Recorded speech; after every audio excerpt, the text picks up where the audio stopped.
Assalamualaikum warahmatullahi wabarakatuh, and hello everyone. My name is Siti Zubaida binti Adam. Today I want to tell you guys about the story of the people of the ditch.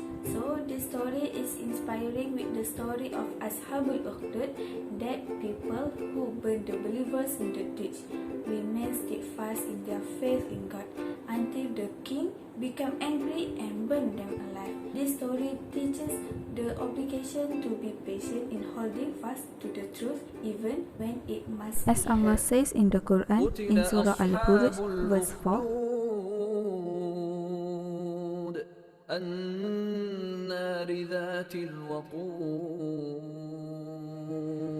there was a king who had a court magician. As the magician grew old, he said to the king, "I have grown old, so can you send some young boy to me so that I can teach him magic?" After that, the king sent to him a young boy so that he should train him in magic. On his way to the magician, the young boy found a monk sitting there. The young boy listened to the monk's talk and was impressed. It became his habit that on his way to the magician, he met the monk first and sat there until he came late to the magician. The magician beat him because of the delay. The boy complained of that to the monk, so the monk advised him, "When you feel afraid of the magician, say, 'Members of your family had helped me back.' But when you feel afraid of your family, you should say, 'The magician helped me.'" On the way home, suddenly there came a huge beast and it blocked the pathway of the people. So the young boy said, "I will know today whether the monk is more superior or the magician is superior." Then he picked up a stone and threw to the animal and said, "Oh Allah, if the word of the monk is more beloved to you than the word of the magician, then cause death to this animal." And then the blind king's servant came to the young boy and begged him to heal his blind eyes. But the young boy put a requirement. The requirement is a blind man must believe in Allah. So the offer was accepted by the blind man, and eventually Allah healed him. He came to the king and sat by his side as before. The king said to him, "Who restores your eyesight?" He said, "My lord." Thereupon he said, "Means that your lord is one beside me?"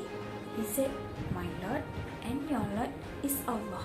The king was shocked and commanded the young boy be arrested. Initially, this young boy was punished by being dropped from a mountain. The king advised, if he gets there, he wants to get out of his religion, don't do anything to him. But if he's stubborn, just throw him into the abyss. While he climbed up the mountain, he said, "Oh Allah, save me from them in any way you wish." Then the mountain became quick and they all fell down. After that, the boy came walking to the king. So the king said to him, "What has happened to my soldiers?" He said, "Allah has saved me from them." He again commanded his other soldiers to throw the young boy into the middle of the ocean.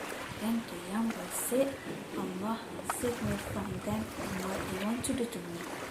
It was quite soon that the boat turned over and they were all thrown into the water. After that, the young boy came to the king and the king asked to him, "What has happened to my men?"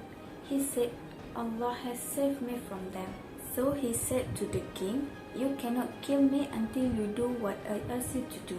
So the king said, "What is that?" He said, "You should gather all the people of your kingdom in a plain and hang me by the trunk of a tree. Then take hold of an arrow and say, 'In the name of Allah, the Lord of the world.' Then shoot an arrow, and if you do that, you won't be able to kill me." After the people saying this, they said, "We believe in the Lord of this young boy." After that, the king was very angry. Then he made a ditch along the road with an open flame and throwing anyone who would not turn back from this boy's religion. So the people accepted death but did not renounce religion. So So that's all from me about story of the people of the ditch, who refer to those who dig ditch destroying people who believe in Allah.